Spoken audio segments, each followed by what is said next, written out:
Well, Melissa, it could be nerve-wracking to get behind the wheel while your child is in the back seat, all while worrying about road conditions during the winter. But parents also have to worry about making sure their child is secure in their car seat. The pay freeze isn't just for teachers across the Wausau School District, but for all employees as well. They tell me it certainly wasn't an easy decision, but a necessary one. That's right, Nina, an emotional morning here in Barron County, but most importantly, a sigh of relief for everyone who's worked tirelessly to help bring Jamie home. Hey guys, it might be really nice outside, but sitting in this car with my windows rolled all the way up, it gets really hot and can turn deadly for a child that's left behind in a car. Back in April, a pound of cheese like this was $1, the lowest it's been since 1977.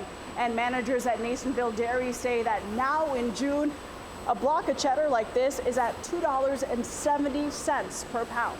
And the owners here at Yeager Auto Salvage were kind enough to let me show you guys a demo. They suggest hitting it in the corner. What I'm learning here today is that the eyes are the best initial target, followed by more powerful tools. As a reminder, May is Bicycle Safety Month. You're not required by law to wear a helmet, but you're encouraged to.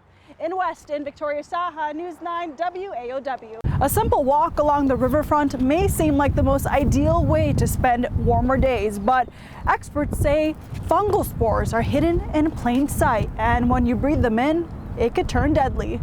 The past 2 months have been hard on small businesses, but this weekend will be the first time many of them welcome customers back in. Have you heard about the viral video of the young girl at the border being taken away from her family and crying out for her dad and her aunt? I haven't seen that. No, I'm sorry. Would you mind if I play it for you? I'm going to keep on with other things here. Passing of this ordinance will not only affect their business, but affect the emotional well-being of those who own these animals as well. Although every donation is important, the blood center here really encourages first-time donors to become steady donors so their shelves are always stocked with blood.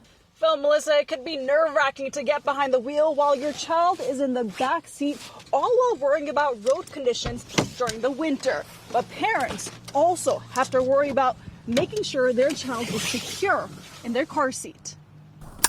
Secure and safe, that's what parents always want for their kids in the car. But did you know during winter, those winter coats must come off before getting into the car seat? I never knew that until now. In a crash, those coats compress and it actually makes the harness looser than it should be. So it makes the kids not as safe as they should be. Every month, Safe Kids Marathon County hosts a series of car seat checks. She needed a new one, and we're doing the car seat check just to make sure everything is safe and accurate and comfortable for her for every season. And they showed us how to strap in a toddler during winter. This is not how the harness should look. So when you do the little pinch here, you can see I'm getting slack. Which means the child could come out of the car seat in a crash. A trick you can do with some of the older kids is have them put the jacket on backwards. And it's not too different for babies. Baby Carson here is actually dressed perfectly for the car seat. So you want to first lay him on his back. And once the baby is in the car, you want to put the blanket over them instead of wrapping it around them.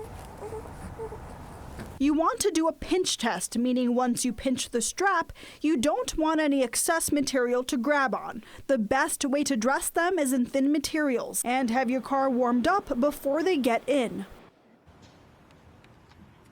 And experts say the same actually goes for adults. You want to take off your jacket while you put on your seatbelt as well. I'm live in Wausau. Victoria Saha, News 9 WAOW. Phil, Melissa, definitely a very tragic morning here on October 3rd at Pine Grove Cemetery. A shooting that left one beloved manager dead and 2 others hurt. Today, I got the chance to speak to workers on just how difficult this past month has been. That was one of the worst days of my life. Jan Everts keeps Patty Grimm's picture on her desk, remembering the woman lost and how it could have been the other way around. It should have been me because I'm older.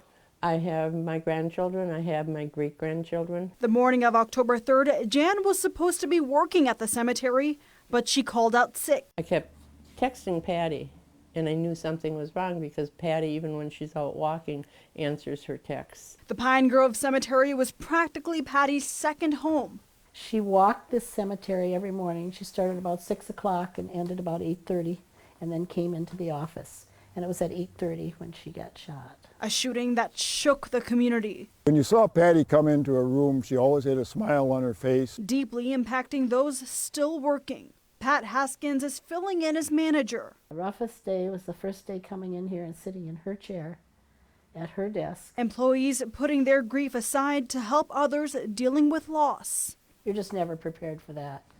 But I think your recovery is probably a little quicker because you got to reach out to other people. You can't spend a lot of time on yourself. But there's a missing piece from the cemetery, unable to be replaced. Patty Grimm was somebody that really valued the importance of the Pine Grove Cemetery. So much so that Alan says Patty knew every single monument in the cemetery. And even though she's gone, And it was like coming into work. She was here. She wasn't sitting there. they say Patty's guidance and love for the cemetery will live on forever. Still definitely very hard to grasp everything that's happened. And again, that shooting did leave 2 people injured. 1 cemetery worker is still in the ICU. And the man police say is responsible for that shooting is in jail on a $1 million bond. And they say he is a former employee of the cemetery. I'm live in Wausau, Victoria Saha, News 9 WAOW. News 9's Victoria Saha has a look at how the pandemic is affecting bike sales. If you're someone that had their bike sitting in the garage for a while and just took it out in the past few weeks, you're not alone. But if you're someone looking to get a new 2-wheeler, you might be looking for a while. While other businesses were struggling to stay afloat, the bike industry was dealing with another issue. 2 months ago, I had 95 bikes on my sales floor and another 60 or 70 in the back room waiting to come out. Those are gone. Not the worst problem to have, right? This is our busy time of the year. This is unprecedented. I've been doing this for almost 20 years. I've never seen anything like this. Most bicycles come from Asia, but the pandemic caused supply to get cut short. But the demand for bicycles is still riding high. Sales of kids' bikes are up 59%, commuter bikes up 66%, and leisure bikes up 121%. We just want to be very transparent. This is what we have, this is what we can get, this is what's on the way. That's because as more people were stuck indoors, they were looking for a way to ride out the lockdown. Not only are bike sales seeing a spike, repair work at Trek store in Wausau seems to be round the clock. Whether you're getting your tires fixed or a simple tune-up. Over at Rib Mountain Cycles, you might be waiting till the end of summer for a custom order bike. There was a greater demand, and there was already a supply shortage with the big companies, so that just kind of magnified. Right now, everything is sold out because bike shops panicked and started buying everything, so there is no selection out there right now. It might not be the exact color or model you want, but they do have something that will get you riding in no time. And as a reminder, May is Bicycle Safety Month. You're not required by law to wear a helmet, but you're encouraged to. In Weston, Victoria Saha, News 9 WAOW. Now, a breaking news alert from News 9 WAOW. Breaking news out of Wausau, there has been a series of shootings in Pine Grove Cemetery. We are hearing reports of multiple people shot, but are working to confirm the exact number and degrees of injuries. Now, we do have reporters on scene. We'll be going to Nina Paholke, who's live on Grand Avenue. Nina, what can you tell us? Tonight in Madison, what started off as a peaceful protest turned violent. Thanks for joining us. I'm Victoria Saha. Demonstrations across the nation several days after the death of George Floyd, a Minneapolis police officer seen in video kneeling on his neck.